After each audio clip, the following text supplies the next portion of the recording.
Olá pessoal, sejam todos muito bem-vindos ao canal da Burgos Eletrônica. Luiz Carlos Burgos aqui mais uma vez.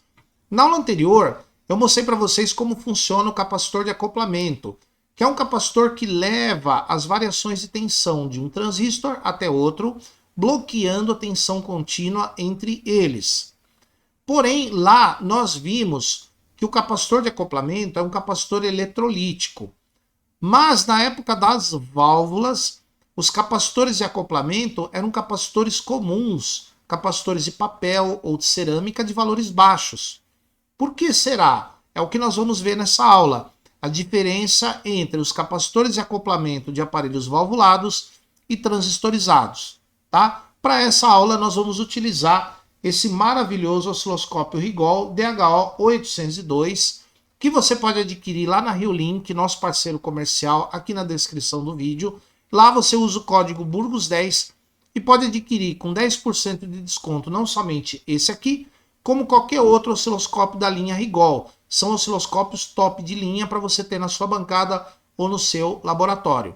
Falando nisso, nós estamos terminando de gravar um curso que vai te ensinar a usar o osciloscópio de forma profissional. E esse curso eu estou gravando nesse osciloscópio aqui, ó, nesse DHO-802. Mas serve para qualquer osciloscópio de qualquer tipo, de qualquer marca, de qualquer modelo. O seu osciloscópio, o curso serve para ele também, tá? Então aproveita a promoção, o curso está pela metade do preço na pré-venda. Ele vai ser lançado oficialmente dia 15 de outubro, dia do professor. Antes do dia 15, ele está sendo vendido a R$100, primeiro link da descrição. Quem é membro do canal Burgos Eletrônica, vai lá na aba Comunidade, setor de membros. Lá tem um código de desconto que você vai obter um preço melhor ainda. E todos aqueles que comprarem o curso, seja na pré-venda, seja depois do lançamento. Depois do lançamento ele vai estar R$200. Até dia 30 de outubro, vai concorrer a um sorteio de um osciloscópio igual esse. Um Rigol igualzinho esse, cortesia da RioLink, nosso parceiro comercial. Tá bom, pessoal? Então vai lá, bora lá aproveitar essa promoção aí do curso de osciloscópio profissional, tá bom? Além disso, na nossa loja virtual burgoseletronica.com.br, nós temos promoções lá de 50% do desconto para os cursos até o final desse mês, tá bom? Aproveita lá, burgoseletronica.com.br, bora lá estudar eletrônica. Legal, pessoal? Muito bem. Não deixe de se inscrever no canal, ativar as notificações, compartilhar os nossos vídeos, comentar nos nossos vídeos, ser educado nos comentários também, tá, pessoal? Então é isso. Se você gosta do nosso conteúdo, você pode fazer um Pix, fazer uma doação, tornar-se membro do canal. E nós vimos que os membros têm algumas facilidades, inclusive nesse curso tem um baita desconto lá. Dá uma olhadinha na aba Comunidades, tá bom? Pessoal que é membro do canal. Legal? Muito obrigado aos membros que assinam o canal e nos ajudam nesse nosso trabalho. Beleza, pessoal? Muito bem. Bora lá falar sobre o capacitor de acoplamento. Os amplificadores de áudio, como o próprio nome diz, eles trabalham com sinais que serão audíveis no alto-falante. O espectro de áudio vai de 20 Hz a 20 kHz e esses sinais têm que passar pelos capacitores de acoplamento. O capacitor tem uma característica chamada reatância capacitiva. Quanto maior a frequência do sinal, menor é a reatância do capacitor, e quanto menor a frequência, maior a reatância. É o contrário. Maior frequência, menor reatância. Menor frequência, maior a reatância. Tá bom? Muito bem. A impedância de entrada... O que é impedância? A resistência que um circuito tem quando funciona. A impedância de entrada das válvulas era muito mais alta do que a impedância de entrada dos transistores. Então, as válvulas tinham impedância de entrada que era na faixa de mega-ohms. Inclusive, na entrada das válvulas, na grade da válvula, a gente costumava colocar um resistor ali de valor alto. 100K, 200K, 500K, 470, 1 mega, tá? Dependendo do circuito onde a válvula estava. Então, havia um resistor bem grande na entrada da válvula. Já a impedância de entrada dos transistores é uma impedância bem menor, uma impedância de poucos K ou algumas centenas de ohms, dependendo do circuito. Isso faz diferença na hora de você escolher o capacitor de acoplamento, tá? Muito bem. Vamos começar pelos aparelhos a válvula. Aqui, pessoal, eu tenho um circuito bem simples, formado por um resistor e um capacitor alterra. Aqui vai ser o sinal de entrada. Aqui o capacitor de acoplamento é um capacitor de poliéster de 10 nanofarads. E aqui é um resistor ligado ao terra. Esse resistor aqui representa o resistor que é ligado na grade da válvula. Tá? Aqui, pessoal, a gente não vai usar nem válvula nem transistor. O que a gente vai usar é a impedância de entrada deles. Aqui eu tenho um resistor que representa a impedância de entrada da válvula. Depois eu vou colocar um que representa a impedância de entrada dos transistores. Para os sons agudos, não tem tanto problema esse capacitor, porque os sons agudos têm frequência alta, então a reatância dele é menor. Agora, para os sons médios e graves, que tem frequência bem menor, a reatância dele já é maior. Então ele pode reduzir muito o tamanho do sinal que vai para o amplificador. Tá? Agora, no equipamento a válvula, não importa a impedância, a reatância desse capacitor. A impedância de entrada da válvula era muito alta. Então, praticamente todo o sinal ia para a grade da válvula. Não importa se o capacitor de acoplamento fosse eletrolítico ou comum. Por que os fabricantes usavam capacitores comuns e não eletrolíticos? Porque na época desses aparelhos, lá pelos anos 40, 50, 60, os capacitores eletrolíticos eram difíceis de serem fabricados, eram muito caros e grandes. Então, restava a opção de usar capacitor comum aqui, que podia ser capacitor de cerâmica, podia ser um capacitor de papel encerado. Esse de poliéster não era muito comum na época, né? Eles apareceram depois. Mas se usava capacitor comum aqui na entrada das válvulas. Eu vou usar esse gerador aqui, ó, da Finerce. Eu coloquei ele na frequência de 1 kHz, 1000 Hz, aqui ó, 1000 Hz, e a tensão de entrada de 3 volts. Aliás, a tensão de saída de sinal 3 volts, que vai ser a entrada daquele nosso circuito.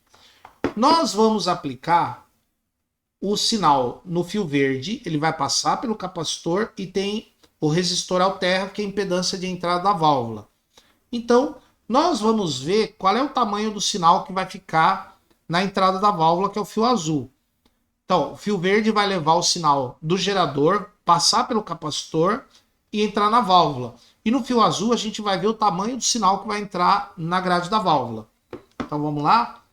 Vamos fazer aqui o teste. Vamos colocar esse daqui no terra. Esse daqui na entrada. Aqui na entrada.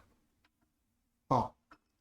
Então o sinal, a entrada de sinal é aqui, vai passar pelo capacitor de acoplamento e vai para a grade da válvula, que é impedância alta. Agora a gente vai ver no osciloscópio o tamanho do sinal que vai entrar na válvula. Vamos ver aqui. Terra. Ó, e esse aqui é o sinal que vai entrar na válvula. Olha lá. Tá vendo? Vamos verificar aqui na tela do osciloscópio. Ó, esse é o sinal que vai entrar na válvula. Vamos ver a tensão dele. Ó, tensão de PP. Olha lá. 3 volts, tá vendo? Então o sinal ele vai entrar na válvula lisinho. Com aquele capacitor de valor baixo. Porque a impedância da válvula é muito alta. A impedância de entrada da válvula é muito alta. É maior do que a do capacitor. Do que a reatância do capacitor. Agora, pessoal. E se eu colocar um capacitor eletrolítico no lugar desse daqui de acoplamento? Se eu fizer o acoplamento pelo eletrolítico, ao invés de fazer pelo comum. Ó, tiro o comum, acabou o sinal. Agora eu vou fazer o acoplamento com o eletrolítico. Vamos colocar o eletrolítico aqui, ó. Olha lá. Mudou alguma coisa? Vamos ver aqui, ó. Não mudou nada. Mudou nada. O sinal continua igual, do mesmo tamanho. Tanto faz você usar um capacitor eletrolítico ou um capacitor comum. Então, o acoplamento do sinal de áudio dos aparelhos valvulados, ele pode ser feito com eletrolítico ou pode ser feito com um capacitor de poliéster. Qual é a vantagem do poliéster? O poliéster ele já vem com tensões de trabalhos maiores, ou o papel encerado ou de cerâmica, ele tinha tensões de trabalhos maiores. O eletrolítico, como ele vai lidar com válvula, ele pode ser, dependendo até onde ele vai. Por exemplo, se ele sai da placa de uma válvula e vai na grade da outra, daí a tensão de isolação dele tem que ser maior do que a tensão da placa da válvula. Então o capacitor tem que ser grandão. Caro, difícil de fabricar na época. Então não é viável usar um eletrolítico aqui. Por quê?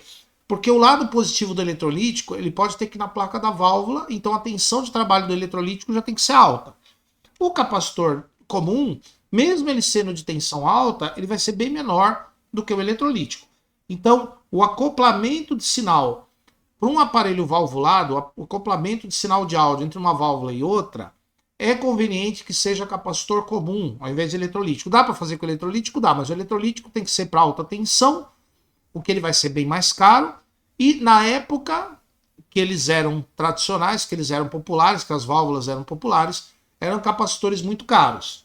Agora, nós vamos tirar o osciloscópio e nós vamos trocar. Esse resistor aqui, ele representa a impedância de entrada de um aparelho a válvula. Esse outro resistor, ele representa de um K, tá vendo? Esse aqui representa a impedância de entrada de um aparelho transistorizado, de um transistor. Então agora vai entrar a impedância de entrada de um transistor. No mesmo lugar que estava o da válvula, no mesmo circuito. Aqui, ó. Eu vou tirar o capacitor comum e vou colocar o eletrolítico. Ó. Agora eu tenho um transistor aqui, impedância baixa, 1K. E agora o capacitor eletrolítico vai fazer o acoplamento. Vamos ver aqui, ó. Ó o sinal entrando aí, ó, no transistor. Olha lá. Deixa eu mostrar para vocês aqui, ó. Mesmo com o capacitor eletrolítico, teve uma perda de sinal, tá vendo? Ó? Na reatância do capacitor. Era 3, entrou no transistor 2,3. Tá bom, o transistor funciona. Tá? Agora, vamos supor que eu queira utilizar também no aparelho transistorizado um capacitor de acoplamento comum igual aquele da válvula. Olha o que acontece com o sinal. Olha lá. Tá vendo? Ó? O sinal ficou pequenininho, pequenininho. Por quê?